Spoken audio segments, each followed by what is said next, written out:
we look at it, it's clear, and I think maybe it was also what we all expected, that the companies around Europe are now preparing for clearly a recession for many of 2020, with, as you say, 2 out of 3 of the corporates responding to the survey during the crisis saying that they are now expecting clearly a recession. Another thing that I think is interesting in the report is that almost 3 out of 4 respondents are saying that they are now accepting longer payment periods from their clients to mitigate their customer relationships, which is also a very high number. And we have to, to be mindful of that liquidity and cash is maybe the most important aspect of running a business today, and especially in a situation like this.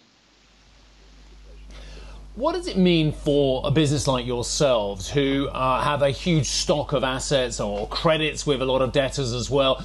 Clearly, there has been a big hit and concerns about everything you just said. But in terms of growing your business going forward as well, are there opportunities that you can take advantage of, or is it just that you want to hunker down and just ride out the storm at the moment?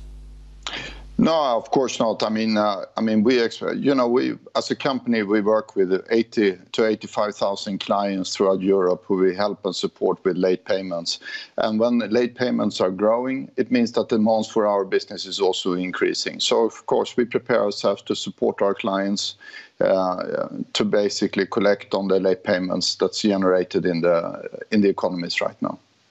Mikael, I thought we had a late payments directive pushed through by the EU, which had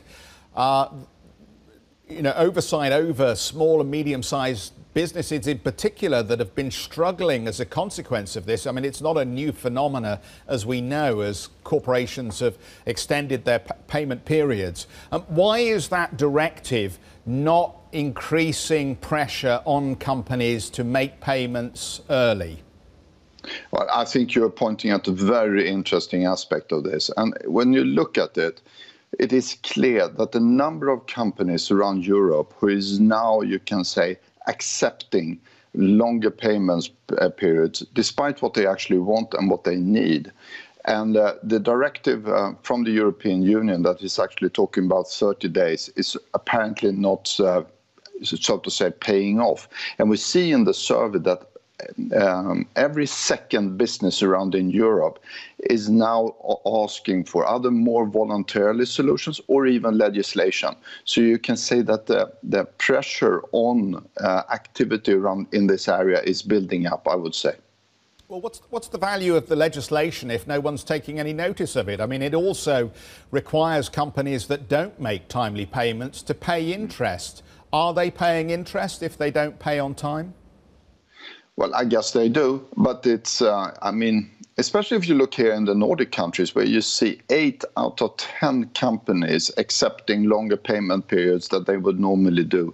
And they feel pressured to accept longer payment periods because they are suppliers to maybe larger industries and larger businesses that they are actually depending upon. And this is I would say, this is troublesome because for many small and medium-sized corporates especially, liquidity and cash is so important for survival. And I think we can expect more debate about this going forward. And the directive that comes from the EU has apparently not been sufficient in the disruption that we've seen during the spring. And I personally expect to see more debate about this going forward and also pressure for legislation.